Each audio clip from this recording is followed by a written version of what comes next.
तपाईले solo hydro पावरको result check गर्न सक्नुभयो? पक्कै सक्नु भएन होला। नतिजा समयमै आयो, तर हेर्ने कसरी? सर्भर नै क्र्याश। आज फेरि एकपटक 26 लाख लगानीकर्ता निराश भएका छन्। नतिजा नआएर होइन, आएर पनि हेर्न नपाएर।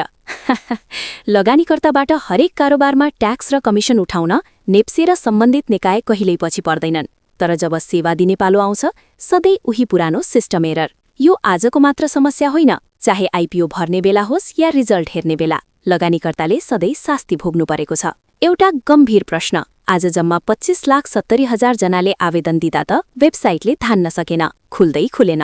नेपालमा डिम्याट खाता खोल्नेको संख्या 75 लाख नागिसक्यो। यदि भोलि 75 लाख जनाले नै एकैचोटि आइपिओ भर्न थाले वा रिजल्ट हेर्न थाले भने नेप्सेले के गर्छ? के यसरी नै चल्छ शेयर बजार? सिहिस उठ्नु स्वाभाविक हो, तर अपडेट पनि सुन्नुहोस्। बिक्री प्रबन्धकका अनुसार सोलो हाइड्रो पावरको नतिजा 3:30 बजे नै सिस्टममा अपलोड भइसकेको छ। 8,20,000 जनालाई 10 किता परेको छ। तर एकैपटक धेरै ट्राफिक ओइरिएका कारण आइपिओ रिजल्टको वेबसाइट र मेरो शेयर दुवैमा समस्या देखिएको छ। अहिले जति रिफ्रेश गरे पनि साइट कान्ट बी रिच नै देखाइरहेको छ। त्यसैले आफ्नो डेटा र ब्याट्री नसकाउनुस्। यो सर्भरको समस्या भएकाले ट्राफिक अलि कम भएपछि वा आज बेलुका 8-9 बजेतिर मात्र सहज रूपमा रिजल्ट हेर्न सकिने देखिन्छ। सम्बन्धित निकायले राम्रो सफ्टवेयर र सर्भरमा लगानी गरोस् ताकि अर्को आइपिओमा यस्तो शास्ति भोग्न नपरोस्। तपाईलाई नेप्सेको यो पारा देखेर कस्तो लाग्छ? कमेन्टमा आफ्नो आक्रोश पोख्न सक्नुहुन्छ।